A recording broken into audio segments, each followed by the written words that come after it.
on parle, on utilise des fois des mots exagérés comme sensationnel, extraordinaire, super génial, mais...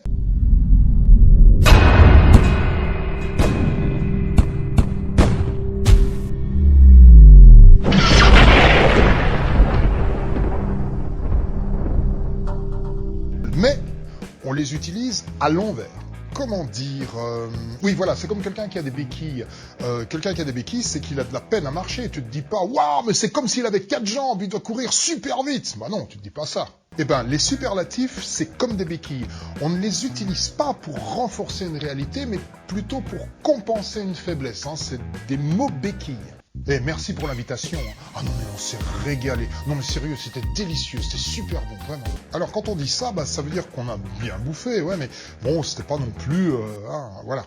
Parce que quand c'est vraiment délicieux, on n'utilise pas du tout les mêmes mots. Hein. C'est même le contraire. Eh, ta mousse au chocolat, putain, mais c'est une tuerie. Une tuerie. Tu utilises le même mot pour un dessert que pour un mec qui zigouille tout le monde.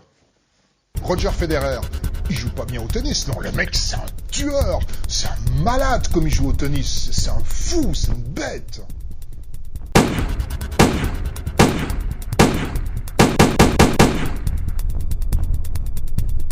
C'est un peu particulier comme vocabulaire. D'ailleurs, je serais curieux de savoir si c'est la même chose dans les autres cultures. Si tu parles une langue étrangère, tu peux mettre dans les commentaires si c'est la même chose dans une autre langue, si on utilise aussi les mots un peu à l'envers. Tiens, bah profites-en pour cliquer sur j'aime. Eh, partage ma vidéo. Enfin, si t'as envie, hein, je t'oblige pas. Pour revenir au mot béquille, si je te dis « je t'aime », c'est un mot puissant. Mais si je te dis « je t'aime beaucoup », c'est pas pareil, hein. Beaucoup, c'est un mot béquille. Maman, c'est puissant comme mot. Mais si tu mets un adjectif devant, bonne maman, grand-maman, belle maman, là c'est tout de suite moins... Enfin, c'est plus du tout une maman, quoi. Et des fois même, on utilise un adjectif qui diminue pour augmenter la force du mot. Par exemple, avoir une grande amie, bon c'est bien, mais ça vaut quand même pas une petite amie. Et les trucs évidents, alors là on les dit pas du tout. On les pense même pas en fait. Ton pote qui revient des WC, tu lui dis pas « Waouh, mais tu sais faire caca tout seul. Oh, comme je suis trop fier. Allez, viens, on va faire un selfie devant la cuvette. J'espère que t'as pas tiré la chasse, hein ?» Par contre, le bambin de 2 ans qui va pour la première fois sur son pot, là, on l'applaudit. Hein. C'est tout juste si on met pas la photo du machin sur Facebook. Hein.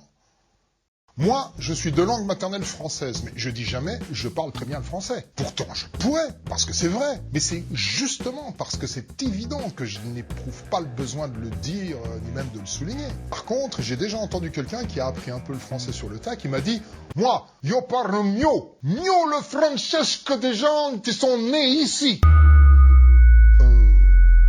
Ouais...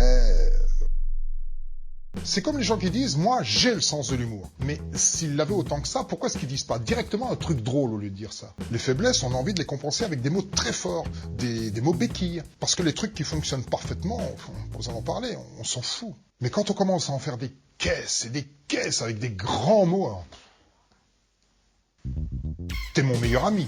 Fais-moi confiance. Je te jure sur la tête de ma mère que c'est vrai. C'est prouvé scientifiquement, c'est démontré, c'est irréfutable. Tu le connais peut-être pas, hein, mais il est hyper connu. Le régime machin, là, ou le guérisseur truc, mais c'est hyper efficace. Absolument merveilleux, miraculeux, prodigieux, tout ce que tu veux. Voilà, donc on va calmer un peu le jeu, hein, parce que ce qu'il faut comprendre, c'est... J'ai tellement envie d'y croire que je veux te convaincre. Même si au fond de moi-même, je sais que c'est pas vrai. Plus vrai, ou pas encore vrai, ou pas tout à fait. Quand un truc est vrai, il est valide, il n'a pas besoin de béquilles. Et quand c'est évident, on n'en parle même pas du tout. Et si c'est vraiment balèze, alors à ce moment-là, on utilise des mots noirs, comme ça déchire, c'est de la bombe, c'est diabolique.